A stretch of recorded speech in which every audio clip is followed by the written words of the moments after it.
बहुत बार ऐसा होता है कि तुम्हें ये बता पाऊं कि सत्य क्या है, और जैसे ही चाहता हूं कि तुम्हें बताऊं कि सत्य क्या है, भीतर एक मौन अंतरंग होकर छा जाता है।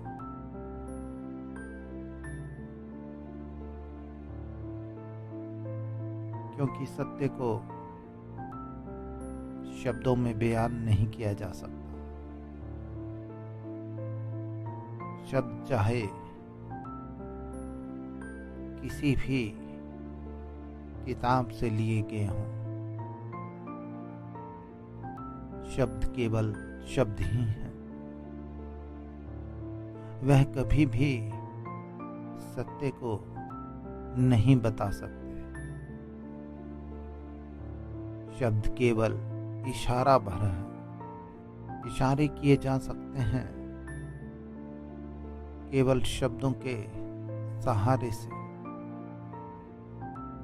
शब्द सहारा हैं सत्य को ना बताने और बताने भर का। ना बताना और बताना भर इसलिए कह रहा हूं कि तुम उसे कभी भी प्रकट नहीं कर सकते शब्दों से, क्योंकि शब्द केवल तुम्हें बाहरी जगत की ओर ले जाते हैं। भीतर जाने के लिए कोई शब्द नहीं। भीतर जो भी घटता है वो मौन से घटता है। शब्दों से केवल तुम उसी को जानोगे जिसे हमेशा तुमने अपने विचारों से जाना है। और सत्य विचार के पार की कौड़ी है। विचार कभी भी सत्य तक नहीं पहुंच सकता, क्योंकि विचार की सीमा है। विचार बाहरी जगत में काम करता है, पर भीतरीय जगत निर्विचारता पर आधारित है। कुछ लोग इसे विचारहीनता भी कह डालते हैं। मत समझे इसे विचारहीनता। मैं विचारहीन होने के लिए आपको नहीं कह रहा हूं।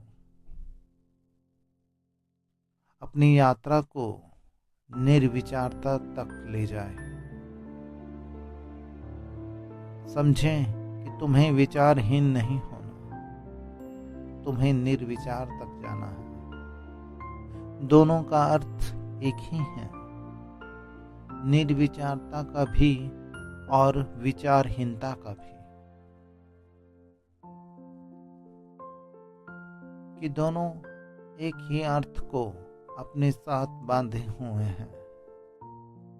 यही कि विचार का ना होना विचारहीनता है, और विचार का ना होना वो भी निर्विचारता है। लेकिन दोनों का सोर्स अलग अलग है। अगर आप ये कहें कि प्रकाश इतना था कि मैं कुछ देख ही ना पाया, और यदि कोई ये कहे कि अंधेरा इतना था कि मैं कुछ देख ही ना पाया, दोनों शख्स एक ही तल पर खड़े हैं, अंधकार के।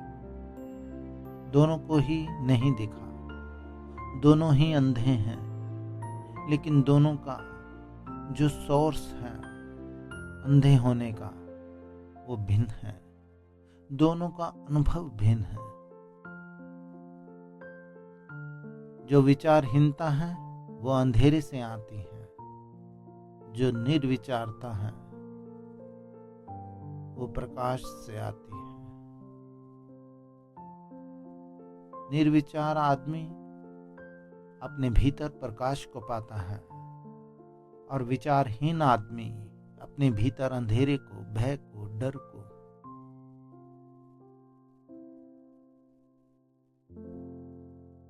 लेकिन मैं आपसे केवल इतना ही कहना चाह रहा हूं कि अपने जीवन को बड़े ही ध्यान पूर्वक जिए। यह अनमना ढंग जीवन का जीने का, ये आपको कहीं नहीं ले जाता। अनमना ढंग इसलिए कह रहा हूं, यदि आप दुखी हैं तो पूरे रूप से दुखी रहिए। आप दुख में भी दुखी नहीं होते, उसमें भी सुख की अभिलाषा होती है, और सुख में भी भीतर कहीं ना कहीं दुख छिपा होता है। जीवन को पूर्ण जिए। अगर दुख है भीतर तो दुख रहना सबसे अच्छा है।